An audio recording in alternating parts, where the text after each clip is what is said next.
నీతో చెప్పిన ఛానల్కి స్వాగతం సుస్వాగతం. ఈరోజు నేను మీ అందరితో మీ టమ్మీకి ఎమ్మీ రెసిపీ ఒకటి చెప్తున్నాను. సో ఫ్రైడ్ రైస్ అనేది రొటీన్గా అందరూ చేస్తూ ఉంటారు, బట్ కొంచెం యూనిక్నెస్ ఉంటేనే కదండి మా ఛానల్ మీరు ఇష్టపడేది. అందుకే నేను మీ అందరి కోసం ఈ వెరైటీ రెసిపీ తీసుకొస్తున్నాను. దీని పేరు నవరత్న ఫ్రైడ్ రైస్ అండి. ఎందుకు నవరత్న అంటున్నానంటే ఇందులో 9 ఐటమ్స్ చాలా హెల్దీ, మన బాడీకి హెల్దీగా ఉండే ఐటమ్స్ని మేము ఇంక్లూడ్ చేస్తున్నాం. అందుకే దీని పేరు నవరత్న ఫ్రైడ్ రైస్ అని పెట్టాము. సో ముందుగా దీనికి కావాల్సిన పదార్థాలు చూద్దామండి.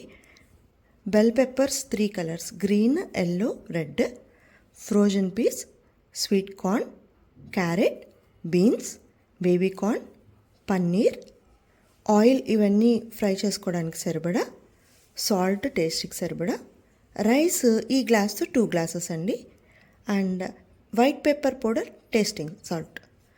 ముందుగా బియ్యాన్ని మనం కడిగేసి ఒక 1 అవర్ నానబెట్టుకుంటే రైస్ అనేది మనకి చాలా పొడి పొడిగా వస్తుందండి.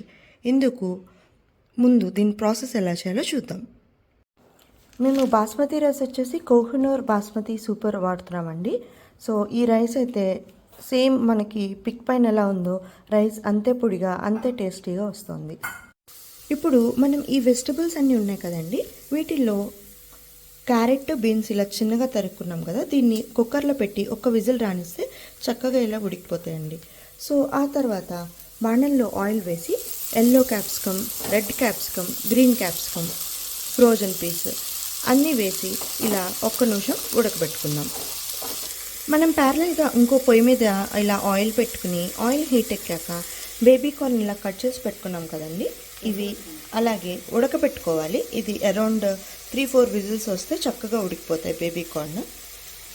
అలాగే మనం క్యూబ్స్గా కట్ చేసుకున్న పన్నీర్ ఉంది కదండి, దీన్ని కూడా లైట్గా ఫ్రై చేసుకుంటే టేస్ట్ అనేది ఇంకా ఎమ్మీగా వస్తుంది.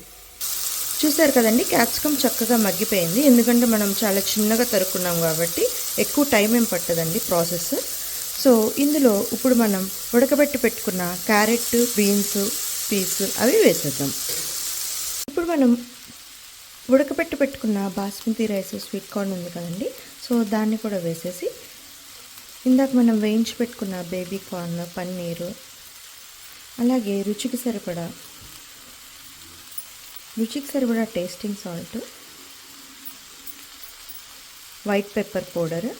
ఇది మేము సాస్లెస్ చేయట్లేదండి, వైట్ పెప్పర్ పౌడర్తో వస్తున్నాము. టేస్ట్ అనేది అంటే అన్ని వెజిటబుల్స్ టేస్ట్ అనేది చాలా చక్కగా తెలుస్తుంది. రుచికి సరిపడా సాల్ట్, ఇవన్నీ వేసి ఒకసారి కలిపేసుకుందాం. చూసారా అండి, మనకి Emmy, colourful, tasty and healthy